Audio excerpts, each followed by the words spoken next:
Do you know the first pumpkin pies were made inside the pumpkin shell? What kind of animals eat pumpkins? What parts of the plant are edible? What do tapeworms have to do with pumpkins? Are there really candy cane and moonshine pumpkins? Find out on this episode. Welcome to Writing Roll with Allie, the fiction writer's inspiration station for rural life and lifestyles, from historical to post-apocalyptic, helping you bring your rural stories to life. I'm Allie, and this is episode number 44, Pumpkins. Stick around to the end to find out all the ways things could possibly go wrong. Now, let's get into this. It's that time of year again. Here in America, the pumpkin spices came out in almost everything. What's up with that? Now I like pumpkin pie as much as the next person, but this has gotten ridiculous when the coffee shops try to sell pumpkin-flavored dog treats. But since the world has gone crazy with pumpkins, let's talk about what the coffee shop doesn't tell you about pumpkins. Before we get started, let me give a brief disclaimer. I am in no way, shape, form, or fashion a doctor or medical person of any kind. This information is solely for the purposes of fiction storytelling and nothing else. Okay, let's get into this. Pumpkins are believed to have originated in Central America. The first document of pumpkin seeds came from, please forgive me if I mispronounce this, Oaxaca, Highlands of Mexico.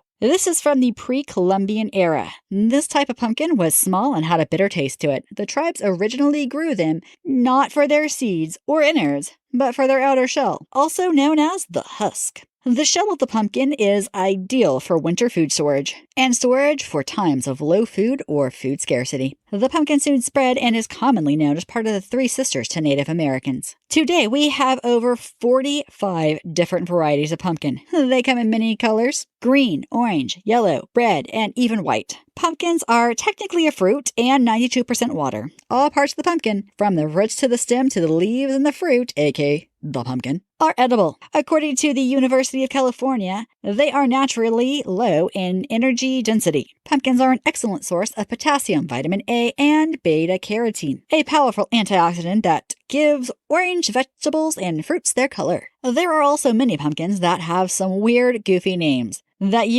I have to share. They include, but are definitely not limited to, Hooligan, Baby Boo, Casper, Cinderella, Long Island Cheese, Tarzan, Warty Goblin, Batwing, Moonshine, Neck. No, seriously, just the body part neck for that name. One Too Many, Old Zebs, Cotton Candy, Rumbo, Sunlight, Tom Fox, Wee Bee Little, Wolf, and Orange Smoothie. There are many food uses for pumpkins. As I said, they have been used for winter storage. Many Native Americans used them to store other foods inside. Some cut the shell into strips and cooked them over an open fire. They also ate the seeds, but remember, the first seeds and the healthiest pumpkin seeds were always saved for the next year's crops. The first seeds were in case anything happened to the rest of the crop. They have been used over the years for many things: soups, stocks, purees, dried and ground to make spices, cocktails, pumpkin butter, and sometimes used as a pectin ingredient. However, the most well-known use is a pumpkin pie. This was first invented by the Native Americans. They would cut the top off the pumpkin and place milk, honey, and spices inside before baking it in hot ash. I suddenly want to try that. It sounds good. Is anyone else hungry now? Just me? The pumpkin has had other uses that are not all about eating them. They have been used as a natural planters, temporary water containers, food storage containers, and serving bowls. Some Native Americans wove the skins into mats and used them as decorations, plus feed for the animals. This can include domesticated dogs, or pets if it's in modern terms. They can be fed to livestock, including, but not limited to, horses, cows, rabbits, sheep, goats, chickens, turkeys, pigs. Just remember, too much at any one time can cause diarrhea in animals. It has historically been used as a hunting lure for deers, bears, foxes, wolves, coyotes, wild boars, squirrels, possums, raccoon, and even mice. Basically anything that's not a carnivore. Pumpkin has also been used for medical purposes. Native Americans used the seeds for expelling tapeworms and as a diuretic. They also used the flower as a way to topically soothe minor injuries. It has been used for infection healing and kidney stone prevention for urinary tract issues. It has been believed to help some with depression, though modern medicine would say it doesn't do that. I don't know what is true and not true outside of it causes diarrhea if too much is eaten at a time. Historically and even today, many midwives recommend pumpkins to pregnant women as a food that they should eat. It's high in many vitamins and minerals and are an all-around healthy food. They are also helpful to the pancreas and the way that it makes insulin. According to Herbalgram, it is theorized that the protein protein bond, please forgive me if I mispronounce this, polyuresis, and the pumpkins have a role in preventing the development and progression of diabetes. Currently, research and testing are being done to find out all of the potential benefits of pumpkin. One is to see if the pumpkin really does prevent the development and progression of diabetes. There are also studies on the effects of men's testicular cancer prevention and to see if it helps with male nighttime overactive bladder issues. Other studies are to see if it may help protect against harmful organisms relating to infectious diseases. The effect on the cardiovascular system, if it can lower cholesterol, improve moods, or if it can really get rid of intestinal parasites. Fun fact! In 2016, the largest pumpkin ever grown weighed in at a whopping 2,624 pounds or 1,190 kilograms. It was grown in Belgium.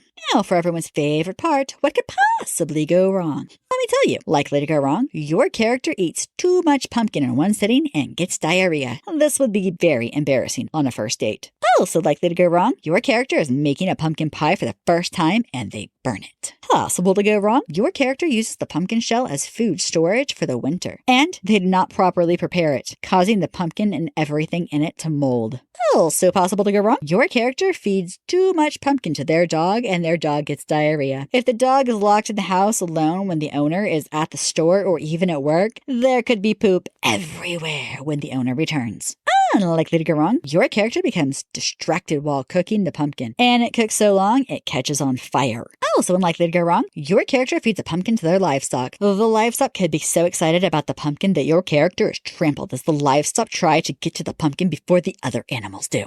And probable, but still technically in the realm of possibilities, your character uses the pumpkin as a bear bait when hunting. During setup, the bear comes across your character and they are mauled by the bear. Also improbable, but still technically in the realm of possibilities, your character fills a pumpkin shell with milk, honey, and spices before placing it on an open fire. They cook the pumpkin so long that when they go to pick it up off of the fire, it breaks open, pouring the insides all over their hands and burning them. You can find this episode's show notes and helpful links to learn more on my website, AlleyHart.com. That's ALLEYHART.com. Thanks for listening. Subscribe and follow for more episodes. Connect on my YouTube videos by dropping me a comment. A new episode comes out every Monday. Until then, happy wordsmithing.